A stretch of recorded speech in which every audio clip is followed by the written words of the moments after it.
ನಮಸ್ಕಾರ ಎಲ್ಲ ಆತ್ಮೀಯ ಬಂಧುಗಳಿಗೆ, ಸಮಸ್ತ ಭಾರತ ದೇಶದ ಎಲ್ಲ ಪ್ರಜೆಗಳಿಗೆ 78ನೇ ಸ್ವಾತಂತ್ರ್ಯೋತ್ಸವದ ಆರ್ಥಿಕ ಶುಭಾಶಯಗಳು.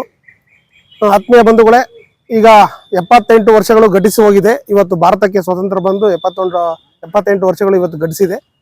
ಸೊ ಅದ್ರ ಮಧ್ಯದಲ್ಲಿ ಕರ್ನಾಟಕ ಮತ್ತು ಭಾರತ ಸ್ವತಂತ್ರ ಸಂಗ್ರಾಮದಲ್ಲಿ ಕರ್ನಾಟಕದ ಪಾತ್ರ, ಅದರ ಜೊತೆಯಲ್ಲಿ ತುಮಕೂರು ಜಿಲ್ಲೆ ಶಿರಾ ತಾಲೂಕಿನ ತಾವರೆಕೆರೆ ಗ್ರಾಮದಲ್ಲೂ ಸಮೇತ ಹಲವಾರು ಮಹನೀಯರು ತಮ್ಮ ಪ್ರಾಣವನ್ನು ಬಲಿದಾನವನ್ನು ಮಾಡಿ ಸ್ವತಂತ್ರಕ್ಕೋಸ್ಕರ ತಮ್ಮ ಪ್ರಾಣಾರ್ಪಣೆ ಮಾಡಿ ನಮಗೆಲ್ಲರಿಗೂ ಸ್ವತಂತ್ರವನ್ನು ತಂದುಕೊಟ್ಟಂತ ಹಲವಾರು ಸ್ಮರಣೀಯರಿದ್ದಾರೆ. ಅದರಲ್ಲಿ ನಮ್ಮೂರಿನ ಹಲವಾರು ಏನು ಸ್ವತಂತ್ರ ಸೇನಾನಿಗಳಿದ್ದಾರೆ.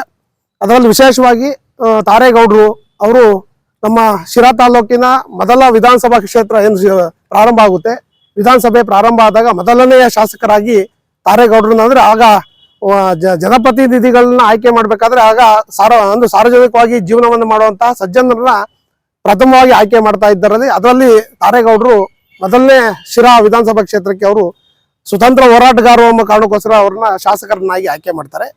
ಅದಾದ ನಂತರ ಅವರು ಕಳಂಬೆಳ ವಿಧಾನಸಭಾ ಕ್ಷೇತ್ರ ಅದು ಜೋಡಣೆ ಆದಾಗ ಅಲ್ಲಿಂದಲೂ ಮತ್ತೆ ಅವರು 2ನೇ ಬಾರಿ ಅವರು ಶಾಸಕರಾಗಿ ಆಯ್ಕೆ ಮಾಡ್ತಾರೆ. ಅವರು ಪರತಸ್ಮರಣೀಯರಲ್ಲಿ ಸ್ವತಂತ್ರ ಹೋರಾಟಗಾರರಲ್ಲಿ ತಾವರೆಕೆರೆಯಲ್ಲಿ ತಾರೇಗೌಡರು. ಅದಾದ್ಮೇಲೆ ಬಳ್ಳಿ ರಂಗಜ್ಜ ಅಂದ್ಬಿಟ್ಟು ಇದ್ರು. ನಾವು ತುಂಬಾ ಚಿಕ್ಕವರಿದ್ದಾಗ ಶಾಲೆಗಳಲ್ಲಿ ಈ ತರದ ಕಾರ್ಯಕ್ರಮಗಳು, ಸ್ವತಂತ್ರೋತ್ಸವ ಕಾರ್ಯಕ್ರಮ ಆಗ್ಬೇಕಾದ್ರೆ ಅಪ್ಪಟ ಖಾದಿಯ ಬಟ್ಟೆಗಳು ಮತ್ತೆ ಖಾದಿ ಟೋಪಿ, ಗಾಂಧಿ ಟೋಪಿಯನ್ನಿಟ್ಟು ಪ್ರತಿ ವರ್ಷ ನಮ್ಮ ಮುಂದೆ ಕೆಲವರು ಹೀಗೆ ಅನಾವರಣ ಆಗ್ತಾ ಇತ್ತು. ಅಂದ್ರೆ ಇವರು ಸ್ವತಂತ್ರ ಹೋರಾಟಗಾರರು ಅಂತ ನಮ್ಮ ಶಾಲೆಯ ಅಧ್ಯಾಪಕರು, ಶಿಕ್ಷಕರು ಈ ತರ ನಮಗೆ ತಿಳಿಸ್ತಾ ಇದ್ರು. ಆಗ ನಾವು ಚಿಕ್ಕಂದ್ರಿಂದ ಅವರ ಜೊತೆಗೆ ತಾರೇಗೌಡರು ನಮ್ಮ ಗುರುಗಳು, ನಾನು ಅವರ ಅಪ್ಪಟ ಶಿಷ್ಯ.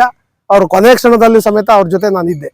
ಹಾಗಾಗಿ ಅದೇ ರೀತಿ ಬಳ್ಳಿ ರಂಗಜ್ಜ ಅವರು ಇರ್ಬೋದು, ಅಥವಾ ಸಂಜೀವಪ್ಪನವರು, ಮಡಿವಾಳ ಸಂಜೀವಪ್ಪನವರು, ಬಸಪ್ಪನವರು, ಅದಾದ್ಮೇಲೆ ಸಣ್ಣ ಬೈರೇಗೌಡರು ಅಂದ್ಬಿಟ್ಟು, ಸಣ್ಣಬಾಲ್ ನಾಯಕ, ಈ ತರ ಗೋವಿಂದಪ್ಪ, ಈ ತರ ಹಲವಾರು ಜನ ತಮ್ಮ ಪ್ರಾಣವನ್ನ ಬಲಿದಾನ ಮಾಡಿದ್ದಾರೆ.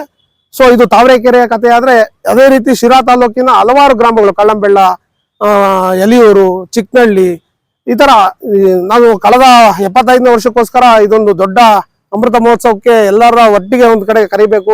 ಇನ್ನು ಅಳಿದುಳಿದು ಎಲ್ಲೋ ಕೆಲವರು ಇರ್ಬೋದು ಜೀವಂತವಾಗಿ ನಮ್ಮ ಶಿರಾ ತಾಲೂಕಲ್ಲಿ. ಹಾಗಾಗಿ ಈ ತರ ಹಲವಾರು ಲಕ್ಷಾಂತರ ಜನ ಇವತ್ತು ತಮ್ಮ ಪ್ರಾಣವನ್ನ ಬಲಿದಾನವನ್ನ ಮಾಡಿ ಈ ನಮ್ಮ ಸ್ವತಂತ್ರವನ್ನ ನಮಗೆ ತಂದು ಕೊಟ್ಟಿದ್ದಾರೆ. ಅಂತಹ ಎಲ್ಲ ಗಣ್ಯರನ್ನ ಸ್ಮರಿಸಲಿಕ್ಕೆ ಇವತ್ತು ಏನು ನಮ್ಮ ವಿಜಯಘೋಷ ಚಾನಲ್ ಅವರು ಇವತ್ತು ಎಲ್ಲ ಕಡೆ ಅವರು ಅದರ ಬಗ್ಗೆ ಒಂದು ಅಭಿಯಾನವನ್ನ ಪ್ರಾರಂಭ ಮಾಡಿದ್ದಾರೆ. ಹಾಗಾಗಿ ಅದನ್ನು ನಾನು ಗಮನಿಸಿದಾಗ ನಾನು ಅವ್ರನ್ನ ಕರೆದು ಹೇಳಿದೆ, ಈಗ ಈ ತರ ಇದ್ದಾರೆ ಅಂದ್ಬಿಟ್ಟು. ಲಾಸ್ಟ್ ಟೈಮ್ ಅವರ ಭಾವಚಿತ್ರಗಳನ್ನ ನಾನು ಕಲೆಕ್ಟ್ ಮಾಡಿದ್ನ ಅವ್ರಿಗೆ ಕೊಟ್ಟಿದ್ದೀನಿ. ಹಾಗಾಗಿ ಈ ತರದ ಹಲವಾರು ಜನ ಮಹನೀಯರು ಶಿರಾ ತಾಲೂಕಿನಲ್ಲಿ ಸ್ವತಂತ್ರಕ್ಕೋಸ್ಕರ ತಮ್ಮ ಪ್ರಾಣ ಬಲಿದಾನವನ್ನು ಮಾಡಿದಂತಹ ಮಹನೀಯರನ್ನ ಸ್ಮರಣೆ ಮಾಡೋಣ. ಅವರ ಬಲಿದಾನವನ್ನ ನಾವೆಲ್ಲರೂ ಸ್ಮರಿಸ್ತಾ ನಾವೆಲ್ಲರೂ 78ನೇ ಸ್ವತಂತ್ರೋತ್ಸವದ ಶುಭಾಶಯಗಳನ್ನ ಹೇಳ್ತಾ ನನ್ನ ಮಾತನ್ನು ಮುಗಿಸ್ತೀನಿ. ಜೈ ಭೀಮ್, ಜೈ ಭಾರತ್.